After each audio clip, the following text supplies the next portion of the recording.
Digital trading మోసాలకు పాల్పడుతున్న 52 మందిని కటకటాల్లోకి నెట్టినట్లు హైదరాబాద్ సిపి సివి ఆనంద్ వెల్లడించారు. 88 కోట్లు దోచుకున్నారని 2.8 కోట్లు రికవరీ చేసినట్లు తెలిపారు. సైబర్ నేరాల పట్ల ప్రజలు అప్రమత్తంగా ఉండాలని కోరారు.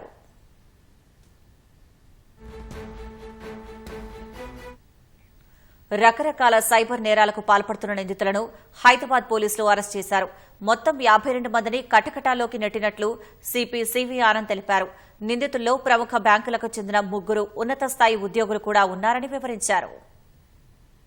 33 కేసెస్ ఏవైతే డిటెక్ట్ అయ్యాయో అనేక రకాలుగా ఉన్నాయి. ఈ మొత్తం అన్ని కేసెస్ ద్వారా దాదాపు 88.32 కోట్ల రూపాయల నష్టం జరిగింది. ప్రజలకు ఎవరైతే విక్టిమ్స్ ఉన్నారో 2.87 crores ని ఫ్రీజ్ చేయగలిగాం. 1930 ద్వారా బ్యాంక్స్ ఇంటిమేషన్ చేయడం ఇవన్నీ చర్యలు తీసుకోవడంతో 2.87 crores మాత్రమే ఫ్రీజ్ చేయగలిగాం. ఇది మొదటిసారిగా క్యాష్ రెడ్ హ్యాండెడ్ గా వాళ్ళు విత్డ్రా చేస్తున్న సందర్భంలో వాళ్ళ పని పట్టుకున్న సందర్భం ఇది మొదటిసారి జరిగింది. క్రిప్టో కరెన్సీ కూడా కన్వర్ట్ చేసిన తర్వాత కూడా దాన్ని సీజ్ చేసి చూపించడం అనేది ఇది కూడా మొదటిసారి జరిగింది. 2 కేసెస్లో బ్యాంక్ ఆఫీషియల్స్ ఇన్వాల్వ్ ఉన్నారు. 3 బ్యాంక్ ఆఫీసర్స్ ని కూడా అరెస్ట్ చేయడం జరిగింది. ఒకరు Shubham Kumar Jha, deputy manager RBL bank Bengaluru. రెండో అతను Haroon Rashid, assistant vice president Axis bank Bengaluru. Tata Srinivasarao, sales manager Kotak Mahindra bank. ఈ 3 కూడా మిగతా నేరస్తుల్లో వారిని అరెస్ట్ చేయడం జరిగింది. నిందితులు 3 రకాల సైబర్ మోసాలకు పాల్పడినట్లు సివి ఆనంద్ వివరించారు. ఫేస్బుక్, వాట్సాప్ ద్వారా అమాయకులకు బురిడి కొట్టిస్తున్నారని తెలిపారు. వాట్సాప్ గ్రూపులో వచ్చిన సందేశం ద్వారా అనిషా అనే యాప్లో ఓ వ్యక్తి 93 లక్షలు పెట్టుబడిగా పెట్టి మోసపోయాడని చెప్పారు. ఎవరైతే ఫ్రాడ్స్టర్స్ ఉన్నారో, క్రిమినల్స్ ఉన్నారో వాళ్ళే ఈ మెసేజెస్ అన్ని ఒక టీం ఉంటుంది అక్కడ.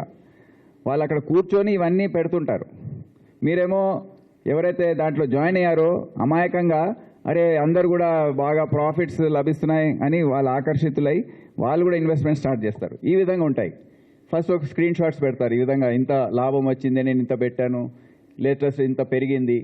మళ్ళీ కొంతమంది ఈ విధంగా I'm very satisfied with today's income, 25% is really good. The income of 1.5 crore, I can't imagine. Thanks to the professor for everything. అని వీళ్ళు పెట్టడం ఇవన్నీ ఫేక్. దయచేసి మేము ఈ సంవత్సరం ఉక్కుపాదం మోపుతున్నాము. మీ సహకారం లేకపోతే పబ్లిక్ ఈ విధంగా కనీస జ్ఞానం లేకుండా దీనికి లొంగిపోతే ఇక ఎవరు ఏం చేయలేరు. దయచేసి ఇది గుర్తించండి. దెన్ డిపాజిట్ చూడండి, అతను చూపించారు నీకు ఇంత లాభం వచ్చిందని. అతను చూసి అబ్బా నాకు ఇంత వచ్చేసిందని ఫీల్ అవుతాడు. ఇదంతా ఫేక్, ఇదంతా ఏది కూడా ఉండదు అక్కడ. జస్ట్ అతన్ని నీకు ఇంత ప్రాఫిట్ వచ్చిందని చెప్పుకుంటూ వెళ్ళడం అనేది జరుగుతూ ఉంటుంది. సైబర్ మోసగాళ్లకు బ్యాంకు ఉద్యోగులు కూడా సహకరిస్తున్నారని సివి ఆనంద్ తెలిపారు. బెంగళూరుకు చెందిన 3 బ్యాంకు ఉద్యోగుల్ని అరెస్ట్ చేసినట్లు వెల్లడించారు. ఈ కరెంట్ అకౌంట్స్ చాలా ఓపెన్ అయిపోతున్నాయి.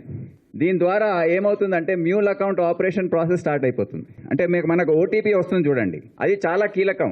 ఆ ఓటీపీ అతను కస్టడీలో తీసేసుకుంటున్నాడు. అందుకే ఇన్ని మొబైల్స్ కూడా మనం సీజ్ చేసాం.